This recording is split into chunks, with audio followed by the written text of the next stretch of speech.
Good morning, good morning. All right. We are doing Book of Jasher. We're in chapter 30. We just finished off how Esau literally sent his son when he was 13, to kill Jacob. But they just literally took everything instead. But that still made Esau angry because Jacob wasn't taking a dirt nap. On the other hand, then he went and, because obviously his parents were vexed with his choices of wives that made their lives miserable, he then went to the house of Ishmael and took a daughter of Ishmael for a wife. So, trying to make up for it now, I guess. That's where we left off. So let's continue from here. So, chapter 30. And Jacob went forth, continuing his road to Haran, and he came as far as Mount Moriah, and he tarried there all night, near the city of Luz. And the Lord appeared there unto Jacob on that night, and he said unto him, I am the Lord God of Abraham, and the God of Isaac thy father. The land upon which thou liest I will give unto thee and thy seed.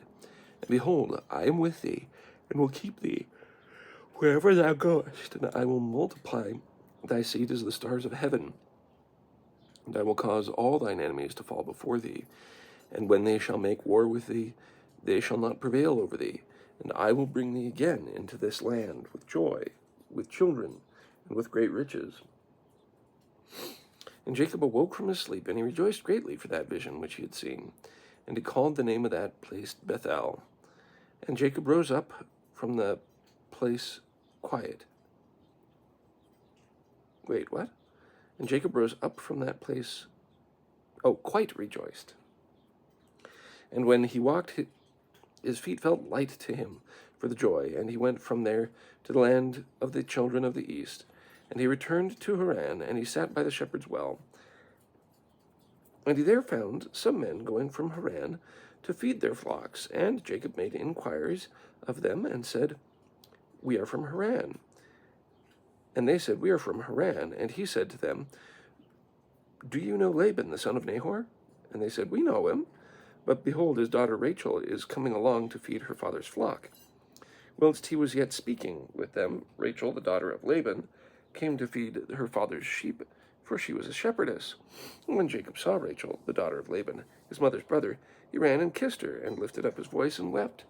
And Jacob told Rachel that he was the son of Rebekah, her father's sister. And Rachel ran and told her father. And Jacob continued to cry because he had nothing with him to bring to the house of Laban. Here's the footnote from the translator. Having been robbed by the road by Eliphaz, son of Esau. Yep. And when Laban heard that his sister's son Jacob had come, he ran and kissed him and embraced him, and he brought him into the house and gave him bread, and he ate. And Jacob related to Laban what his brother Esau had done to him, and what his son Eliphaz had done to him in the road. And Jacob resided in Laban's house for 1 month. And Jacob ate and drank in the house of Laban. And afterward Laban said unto Jacob, Tell me, what shall be thy wages? For how canst thou serve me for naught? And Laban had no sons, but only daughters. And his other wives and handmaids were still barren in those days. And these are the names of Laban's daughters, which his wife Adinah had borne unto him. The name of the elder was Leah, and the name of the younger was Rachel. And Leah was tender-eyed, but Rachel was beautiful and well-favored, and Jacob loved her. And Jacob said unto Laban, I will serve thee 7 years for Rachel, thy younger daughter. And Laban considered this, and Jacob served Laban 7 years for his daughter Rachel. Whew. And in the 2nd year of Jacob's dwelling in Haran, that is, in the 79th year of the life of Jacob, in that year died Eber, the son of Shem. So these two prominent men, Shem and Eber, who had been there to teach Abraham, Isaac, and Jacob. have now passed, right here. So the second year that he was dwelling in Haran with Laban. Interesting. Okay, so now it really is up to Jacob. Pass on the knowledge and the information about God. Or at least unless there's someone else that we don't know about.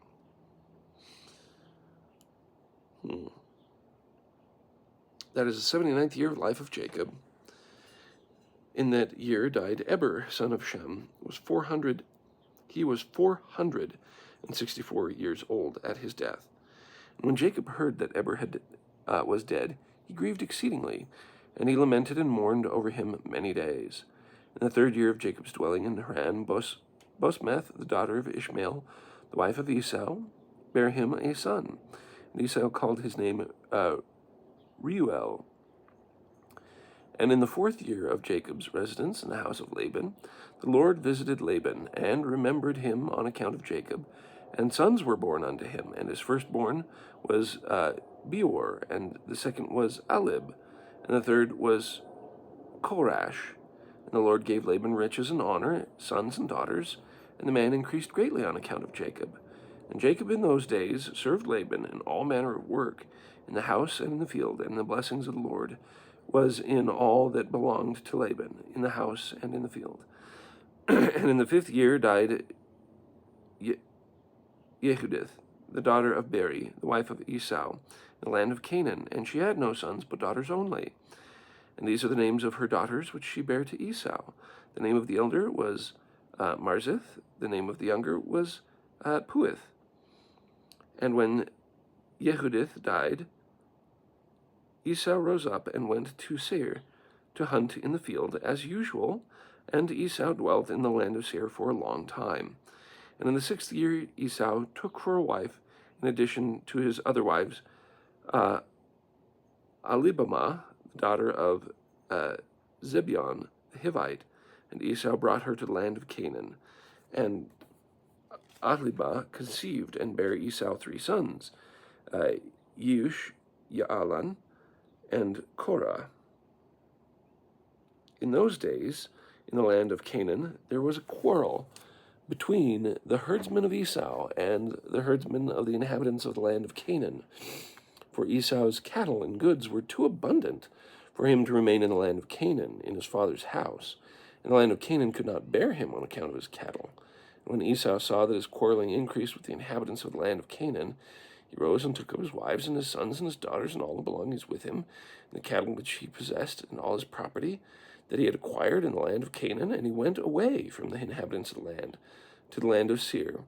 And Esau and all belonging to him dwelt in the land of Seir.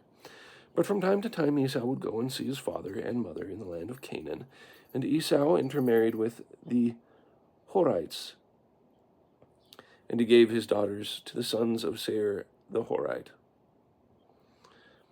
And he gave his elder daughter, Marzith, to Anach, the son of Zibeon, his wife's brother, and Puith he gave to Azar, the son of Bilhan, the Horite. And Esau dwelt in the mountain, he and his children, and they were fruitful and multiplied. Chapter 31. So, now Esau isn't completely stagnant while Jacob's out doing stuff. We don't get this in Genesis. So, I mean, it's pretty cool to get all the details.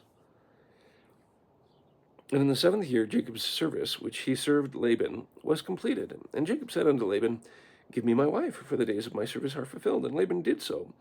And Laban and Jacob assembled all the people of the place, that they made a feast. And in the evening Laban came to the house, and afterward Jacob came there with the people of the feast, and Laban extinguished all the lights that were in the house. And Jacob said to Laban, Wherefore dost thou do this thing unto us? And Laban answered, Such is our custom, to act in this land. And afterward Laban took his daughter Leah, and he brought her to Jacob. And he came to her, and Jacob did not know that she was Leah. And Laban gave his daughter Leah and his maid Zilpah for a handmaid. And all the people at the feast knew what Laban had done to Jacob, but they did not tell the thing to Jacob. So, was it culture, was it custom, or was it just Laban doing this? It's a good question. Because it appears everyone else knew what was going on as well, so... And all the neighbors came that night to Jacob's house, and they ate and drank and rejoiced and played for Leah upon timbrels with dances. And they responded before Jacob, Haliah, Haliah. It is a composition of two Hebrew words, he, Leah, i.e., she is Leah. So they were trying to let it slip. And Jacob heard their words, but did not understand their meaning. But he thought such might be their custom in the land. And the neighbors spoke these words before Jacob during the night, and all the lights that were in the house of Laban had that night been extinguished. And in the morning, when daylight appeared, Jacob turned to his wife, and he saw, and behold, it was Leah, and that had been laying in his bosom. And Jacob said, Behold now, I know what the neighbors said last night. Chaliah, they said, and I knew it not. And Jacob called unto Laban, and said unto him, What is this that thou didst unto me? Surely I served thee for Rachel, and why didst thou deceive me, and didst give me Leah? And Laban answered Jacob, saying, Not so, it is done in our place, to give the younger before the, not so is it done in our place to give the younger before the older. Now therefore, if thou desirest to take her sister, likewise take her unto thee for the service which thou wilt serve me for another 7 years. And Jacob did so. He also took Rachel for a wife, and he served Laban 7 years more. And Jacob also came to Rachel, and he loved Rachel more than Leah. And Laban gave her his maid Bilhah for a handmaid. And when the Lord saw that Leah was hated, the Lord opened her womb, and she conceived and bare Jacob 4 sons in those days. And these are their names, Reuben, Simeon, Levi, and Judah, and afterward left bearing. And at the time Rachel was barren, and she had no offspring. And Rachel envied her sister Leah, and when Rachel saw that she bare no children to Jacob, she took her handmaid Bilhah, and she bare Jacob 2 sons, Dan and Naphtali. And when Leah saw that she had left bearing, she also took her handmaid Zilpah, and she gave her to Jacob for a wife. And Jacob also came to Zilpah, and she also bare Jacob 2 sons, Gad and Asher. So we had 4, 5, 6, 7, 8, 11, 12. So we've still got 4 more to come. Yep. And Leah again conceived and bare Jacob in those days 2 sons and 1 daughter. And these are their names, Issachar, Zebulun, and their sister Dinah. So there we go. We got everyone up to Joseph. And Rachel was still barren in those days, and Rachel prayed unto the Lord at that time, and she said, O Lord God, remember me and visit me, I beseech thee, for now my husband will cast me off, for I have borne him no children. Now, O Lord God, hear my supplication before thee, and see my affliction, and give me children, like one of the handmaids, that I may no more bear my reproach. And God heard her and opened her womb, and Rachel conceived and bare a son. And she said, The Lord has taken away my reproach. And she called his name Joseph, saying, May the Lord add to me another son. And Jacob was 91 years old when she bare him. At that time, Jacob's mother, Rebekah, sent her nurse, Deborah, the daughter of Uz, and 2 of Isaac's servants unto Jacob. And they came to Jacob to Haran. And they said unto him, Rebekah has sent us to thee, that thou shalt return to thy father's house, to the land of Canaan. And Jacob hearkened unto them in this which his mother had spoken. At that time, the other 7 years which Jacob served Laban for Rachel were completed, and it was at the end of 14 years that he had dwelt in Haran that Jacob said unto Laban, Give me my wives, and send me away, that I may go to my land. For behold, my mother did send unto me from the land of Canaan, that I should return to my father's house. So it sounds like we got ahead in the timeline with him having children and having Joseph.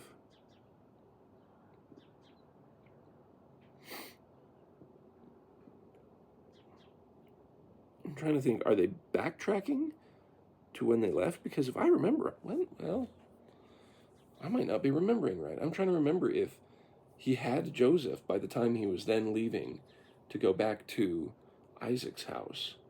So let me check on that real quick. All right. Let's go to the scriptures. Genesis. And then Genesis. Let's go 34. Where are we at? Oh, no, that's when Dinah gets in trouble. Jacob and Esau meet. He sees angels, so a little further back. The Lord commands Jacob to return to Canaan. So the Lord commanded him. Interesting. No, okay. Yeah, chapter 30. Then Rachel conceives Joseph. Jacob works for Laban for the wages of cattle and sheep. So he worked for Laban to get his wives. Then he worked for Laban to get cattle and sheep. And then he had the specific trees that he put. Now this is a fascinating thing. In Genesis, he talks about taking rods of a particular, rods of green poplar and of the hazel and chestnut tree, and piled white strakes in them.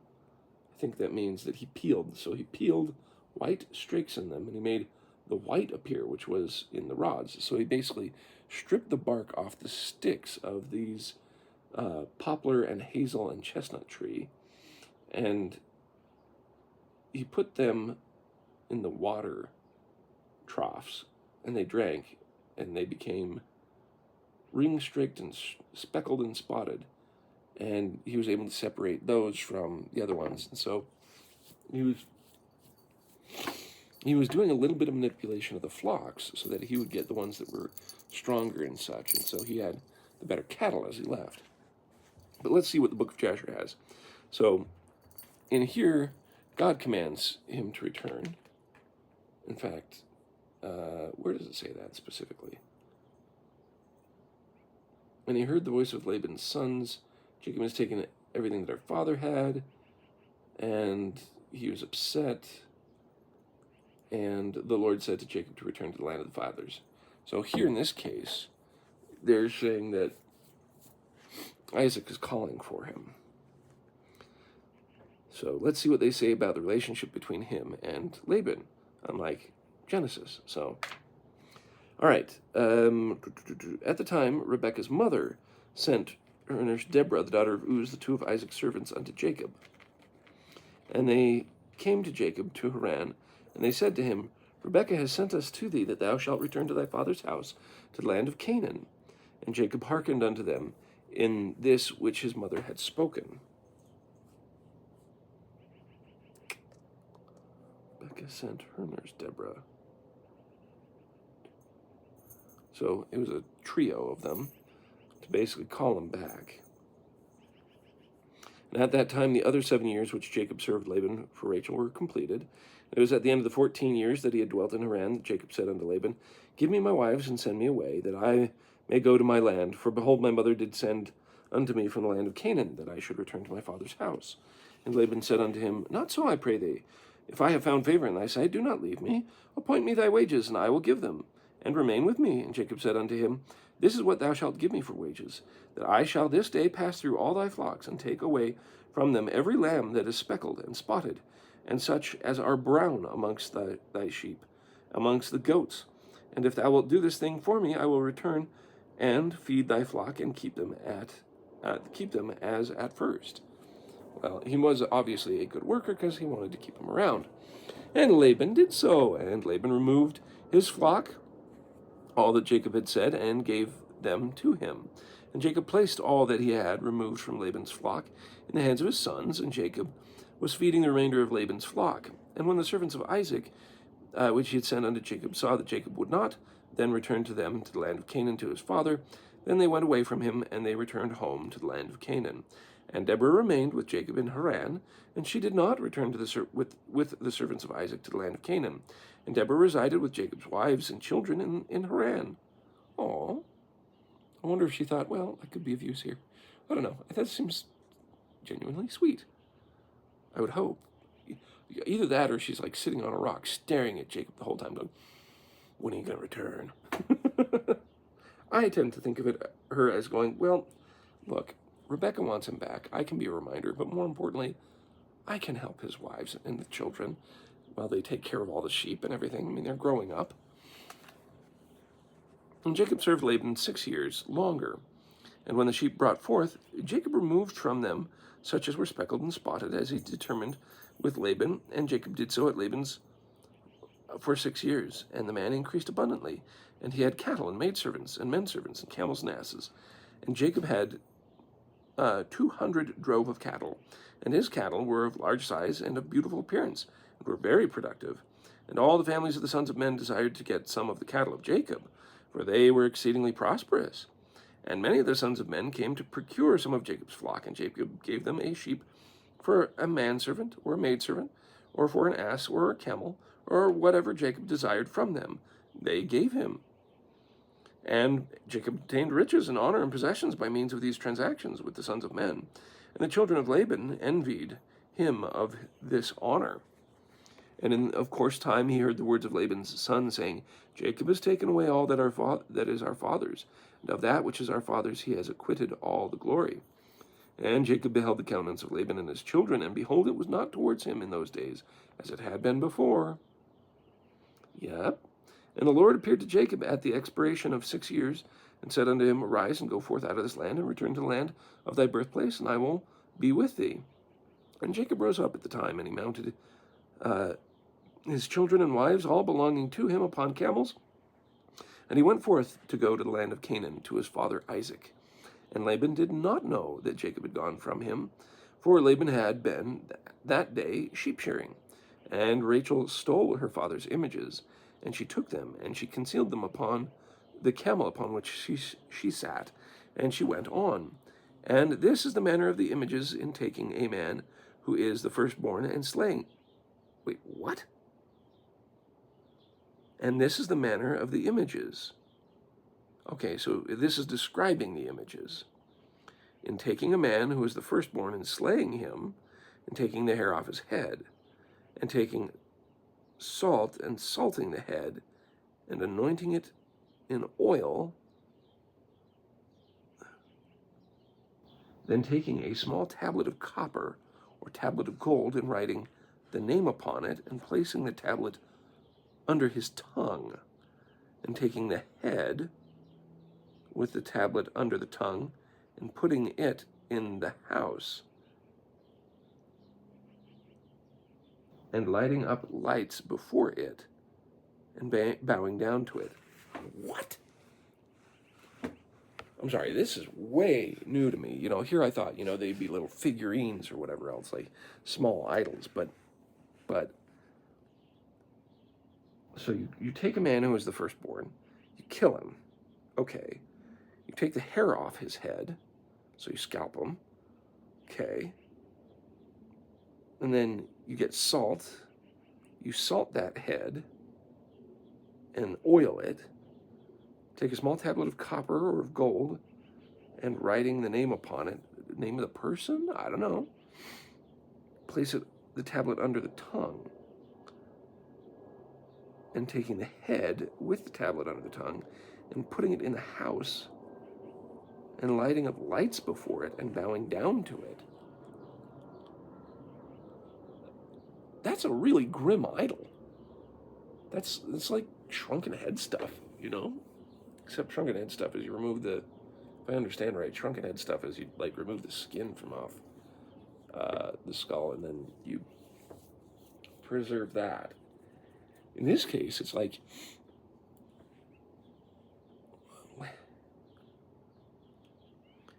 I'm okay. So they're not putting anything inside the head.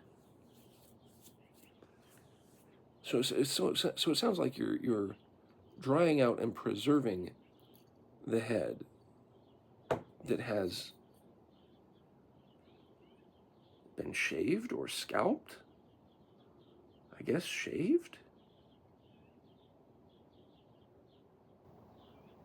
Taking a small tablet of copper, gold, writing the name on it, placing the tablet under his tongue. Okay, so maybe they didn't scalp it, but maybe they just shaved it. That's just interesting. Okay. I'm trying to get my head around this. Why? What would that be for? Who would that be to? And why does it have to be someone who's firstborn? And I have so many questions. I'm so removed from that particular type of idol worship. I mean, the ones where it's like, oh, you make this god look like this or that god look like that, and it's, either metal or wood or stone. That I understand. This, I mean, I just never thought about it. To me, that's the stuff that you bring out as the boogeyman in video games and movies to say, oh, you're amongst people who are, worshiping evil things. Well, I guess we're not entirely wrong. Why in the heck did Laban go after this? And I'm hoping Rachel took this idol just to, get it away from her father. I mean, weird. Okay, all right. Now that the culture shock should hopefully die down, let me continue. And at the time when they bow down to it, it speaketh. Whoa, okay, no, I'm not done. And at the time when they bow down to it, it speaketh to them in all matters that they ask of it, through the power of the name which is written in it. What?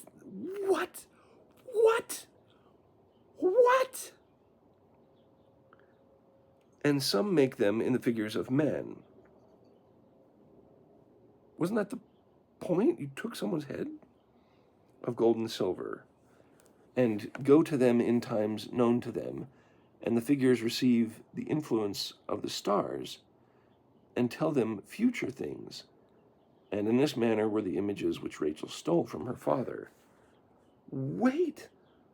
So they bow and speak to them in all manners that they ask of it, through the power of the name which is written on it. And some make them in figures of men, of silver and gold. They go to specific times, receive influence of the stars. They tell them the future things. This is just, whoa. I had no idea they would go along these lines. This is weird to me. Really weird. What? Okay, so here's what it reminds me of. Let me try and find things that are similar. I've understood the concept of golems. Nowadays, because of Dungeons and Dragons and everything like that, we think of golems as these kind of rock elementals or other things like that. But there's, again, that's a different thing in Dungeons and Dragons and fantasy books and writing and such, because you have these elementals where they're just big creatures made out of wind or rock or whatever else. But actual golems tended to be the idea of clay or stone men. And I don't know how well the tradition was kept. You kind of have a little bit of it in Terry Pratchett's books. But the idea is that, if I remember right, in Hebrew culture, a golem was usually a man made out of rock or stone that you literally write your name to be inside of it. And when you place that name in there, then you get to command it, kind of thing. This sounds a lot like that. So that name being placed inside allows for things to occur. It is given a name. It is given a... So, I need to understand the tradition of the golem better, and what in the world the name of power has to do with animating things that are not animated or dead. Why someone who was a person, though, do that to them? Because, and how would it speak? I'm really, how would it reply? Because it makes it sound like it actually gets up and talks. If you've ever read the Dresden File books, there's a skull in there named Bob that it literally is like an assistant and comic relief to Harry Dresden, the Chicago wizard who's kind of a private eye and gets into all sorts of shenanigans and helps the police. And really good series. Yeah. So it's been a while since I've read some of the books, but I'm just trying to wrap my head around this, because it has the name under the tongue thing being what gives it the power to animate and to talk. Reminds me of golems, and if that's the case, then I need to understand more about the action of that and why it would be perceived to them to give them animation. And when they talk about things speaking and speaking of the future at specific times, how would they speak? I mean, you've got different traditions of trying to figure out the future through casting bones or, whatever else. I mean, nowadays we have no clue. We really have no clue. Like if you look at, come on, not Stargate. It's the one where he goes across wall and he goes to retrieve a fallen star. Stardust. There we go. In the movie Stardust, you have these witches that are after the stars so they can be young and beautiful. And so they, of course, dismantle different creatures to foretell different stuff. And you kind of see that in, I don't know if that's inherited from Shakespeare and the witches that way and other kind of things. We're just so removed from this culture of different divining methods because of religious fervor against anything that seems to be against God, and so it was kind of like purged and forbidden, and so we have nothing but a really, really corrupted and dismissive and derogatory version of that now. Now, could it be that that's what it was like? But the question is, how was it viewed? Was it normal to them, or was it considered, evil and occultish, etc.? That's what I don't know. Because maybe for them that it was like, oh, this is perfectly normal. And I'm just, okay, so this is why I'm very weirded out by this information of taking a living person, shaving his head, pickling it, well, not pickling it, but drying it out in a bunch of salt, followed by which you then stick a name under the tongue, and it will talk to you. But they don't say the name. Yeah, again, this is another thing where it's like, what is going on? All right, so Rachel stole these images, which were her father's, in order that Laban might not know through them where Jacob had gone. That's the reason she stole them? I thought Genesis is so lacking in detail that I thought it was just like, either she wanted them for herself, if you're cynical, or I thought that maybe she took them so that she wanted her father to stop worshiping idols, because Jacob taught her, hey, let's not have this stuff. This is the reason? It's a really much cooler, interesting reason. Wow. So Rachel stole the images, so they don't know where she went. Well, they found them anyway, so. And Laban came home and asked concerning Jacob and his household, and he was not to be found, and Laban sought the images to know where Jacob had gone. And, sorry, low power. Better finish this chapter and be done. All right. And so he sought the images to know where Jacob had gone and could not find them. And he went to some other images, and he inquired of them, and they told him that Jacob had fled from him to his fathers, to the land of Canaan. And Laban then rose, he was going to find him anyway. And Laban then rose up, and he took his brothers and all his servants, and he went forth and pursued Jacob, and he overtook him and in Mount Gilead. And Laban said unto Jacob, What is this that thou hast done to me? To flee and deceive me. Or, as Hebrew would say, steal my heart, meaning stealing his daughters. And led my daughters and their children as captives taken by the sword. Oh, now he's embellishing. And thou didst not suffer me to kiss them, and send them away with joy. And thou didst steal my goods, and didst go away. And Jacob answered Laban, saying, Because I was afraid lest thou wouldst take thy daughters by force from me. And now with whomsoever thou findest thy gods, he shall die. Well, they cut to the chase. And Laban searched for the images, and he examined into all Jacob's tents and furniture, but could not find them. And Laban said unto Jacob, We will make a covenant together, and it shall be a testimony between me and thee. If thou shalt afflict my daughters, or thou shalt take other wives besides my daughters, even God shall be a witness between me and thee in this matter. And they took stones and made a heap, and Laban said, This heap is a witness between me and thee. Therefore he called the name thereof Gilead. And Jacob and Laban offered sacrifice upon the mount, and they ate there by the heap, and they tarried in the mount all night. And Laban rose up early in the morning, and he wept with his daughters, and he kissed them, and he returned unto his place. And he hastened and sent off his son Beor, who was 17 years old, with Abishorf, the son of Uz, and the son of Nahor, and with them were 10 men.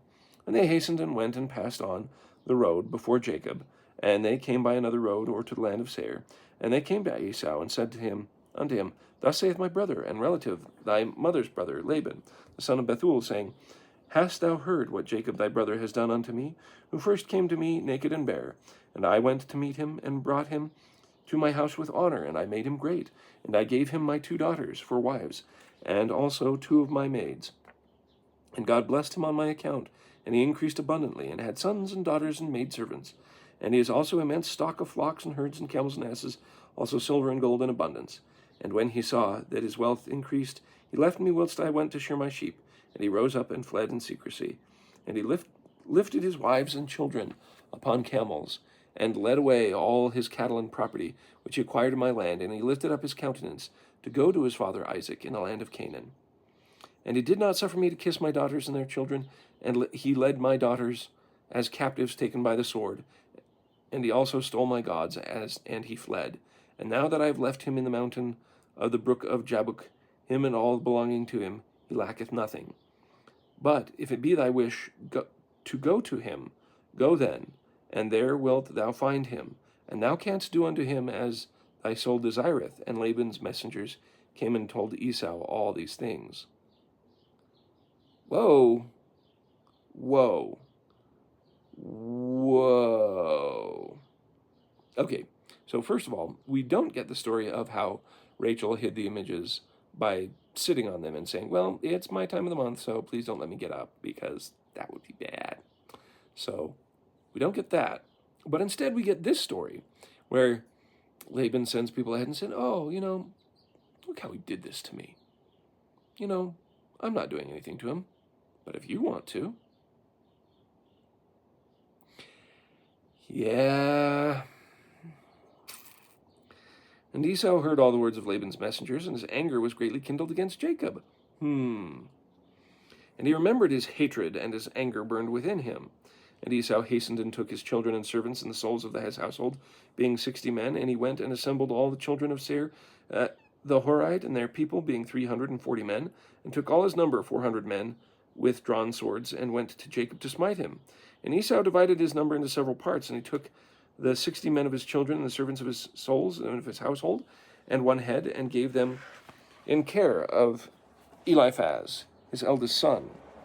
And the remaining heads he gave of the care of his 6 sons of Seir, the Horite, and he placed every man over his generations and children, and the whole of his camp as it was. And Esau went amongst them toward Jacob, and he conducted them with speed. And Laban's messengers departed from Esau and went to the land of Canaan. And they came to the house of Rebekah, the mother of Jacob and Esau. And they told her, saying, Behold, thy son Esau has gone against his brother Jacob with 400 men. And he heard that he was coming, and he is gone to make war with him, and to smite him, and to take all that he has. And Rebekah hastened and sent 72 men from the servants of Isaac to meet Jacob on the road. For he said, Peradventure Esau may make war in the road when he meets him. And these messengers went on the road to meet Jacob, and they met him in the road of the brook, and on the opposite side of the brook, Jabbok. And Jacob said when he saw them, This camp is destined to me from God. And Jacob called the name of that place Machnaim. And Jacob knew all his father's people, and he kissed them and embraced them, and he came with them. And Jacob asked them concerning his father and mother, and they said they were well. Well, that's a sweet reunion, but don't die. Anyways, these messengers said unto Jacob, Rebekah thy mother has sent us to thee, saying that I have heard that my son, thy brother Esau, has gone forth against thee on the road with men from the children of Seir, the Horite. And therefore, my son, hearken to my counsel, and see with thy counsel what thou wilt do. And when he cometh up to thee, supplicate him, and do not speak rashly to him, and give him a present from what thou possessest, and from what God has favored thee with. And when he asketh concerning thy affairs, conceal nothing from him. Perhaps he may turn from his anger against thee, and thou wilt thereby save thy soul, thou and all belonging to thee. For it is thy duty to honor him, for he is thy elder brother. And when Jacob heard the words of his mother, which the messengers had spoken to him, Jacob lifted up his voice and wept bitterly, and did as his mother then commanded him. 21 years. 21 years. He worked for all he had. He learned to trade. He learned to make better all the things around him. He came to Laban with nothing. He served Laban diligently. And then Laban's like, well, sure, I'm not going to kill you. Cough, cough. Oh, Esau. 21 years.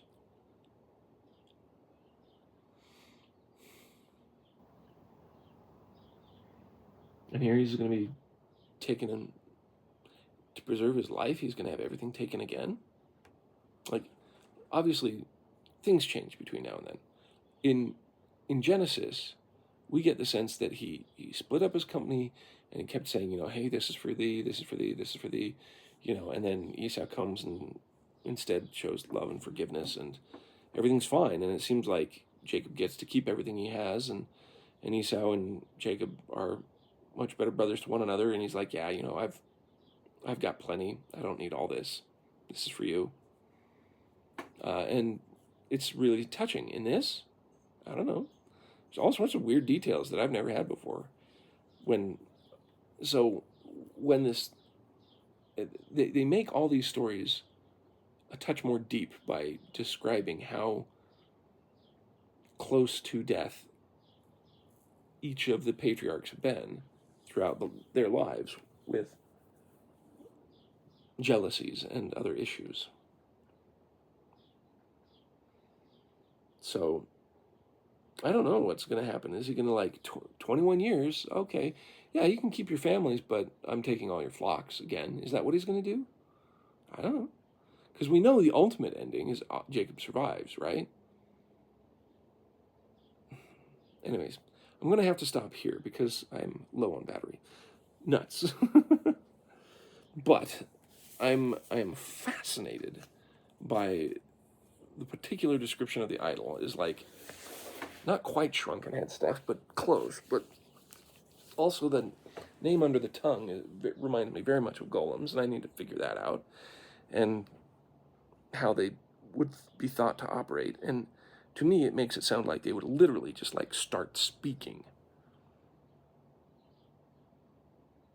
And so I'm like, are you, this is not some type of augury. This is not some type of sign seeking. This is not some type of star reading.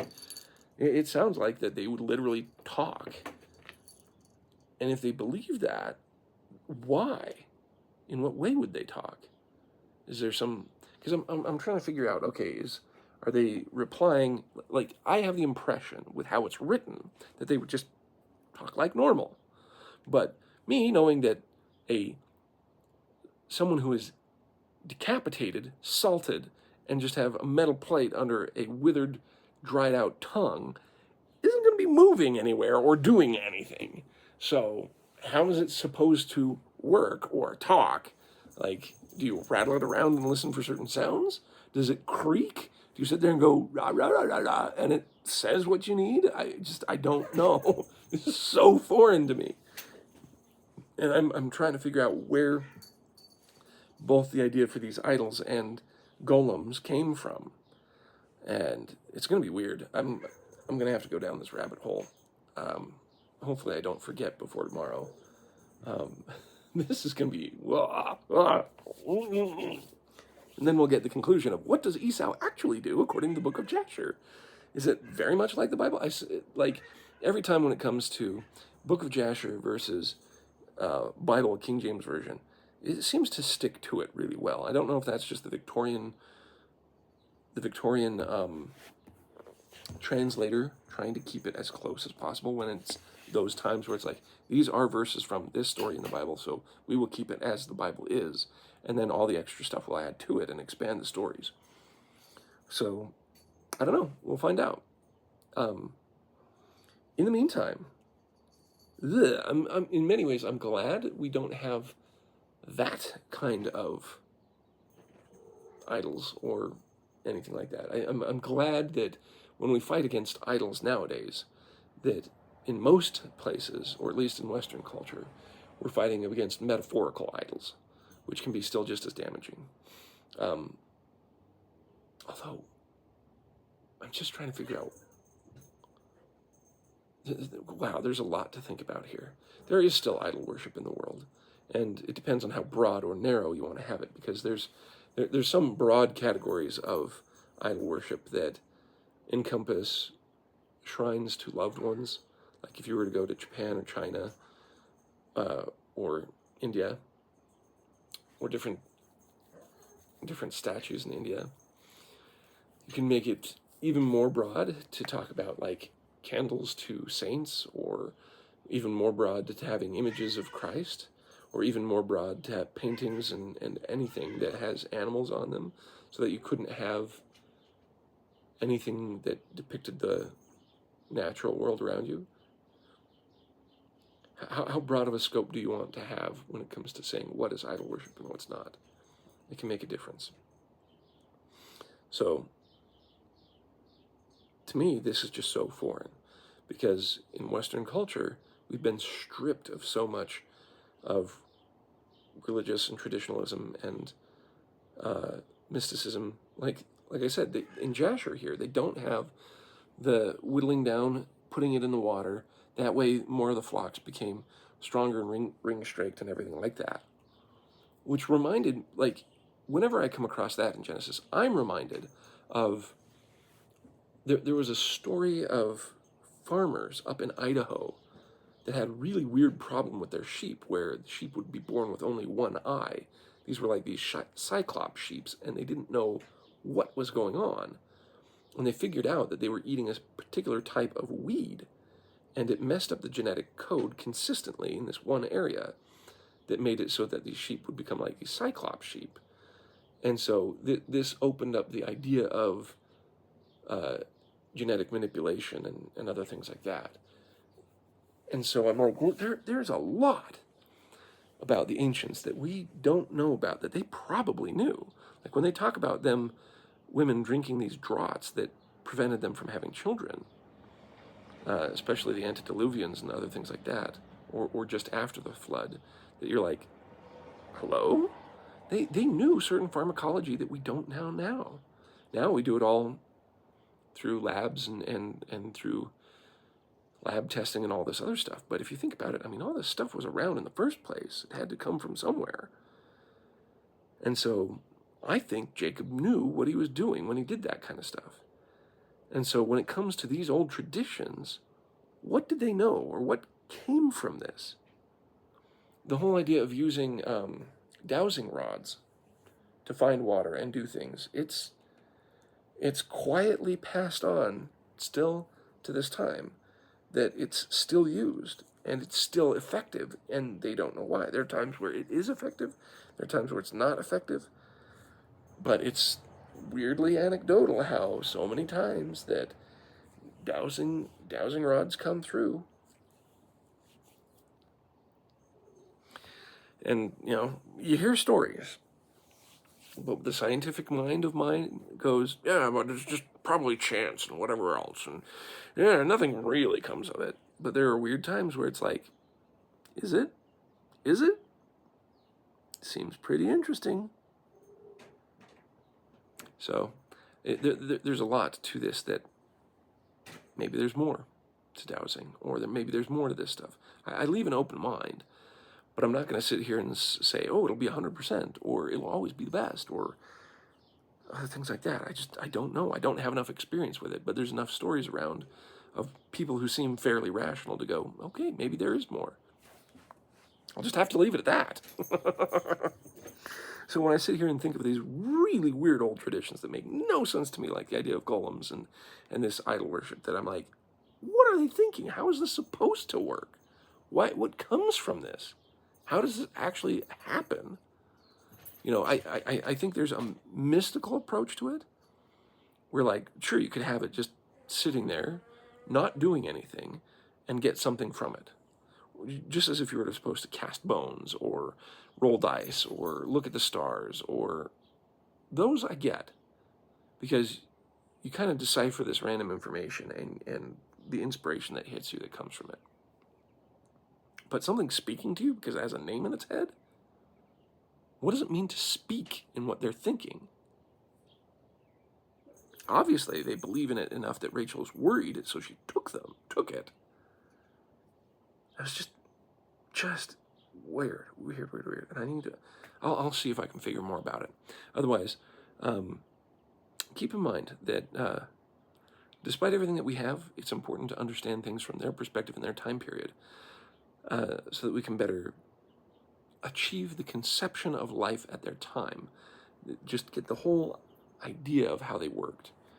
And that way we can be more accurate in understanding them and be more mindful that, you know, hey, even if it seems weird and strange now, and obviously we know so much more, that, well, God's still working with us and we still don't know everything. And so his patience and love and mercy towards us is unbounding, and it should be unbounding to even our ancestors who came along before us and did such different and things that are so weird to us, that we're in the same boat. In the time between now and when Christ comes again, stuff is going to get weird and different again, I'm sure. So I hope that we can have an eye to history to understand them, not to just sit there and say, well, they were just worshiping and doing crazy things that were evil. They were evil. It's like, okay, sure, fine.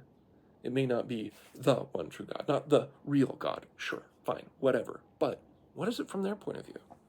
Let's understand them. Just because you understand them doesn't mean you have to accept it, but you can understand them. So I hope we have the charitable attitude towards the past. And I hope through having that charitable attitude that we receive the same. So may we forgive others so that we may be forgiven. I hope that God's Spirit will be with you always. We'll see you.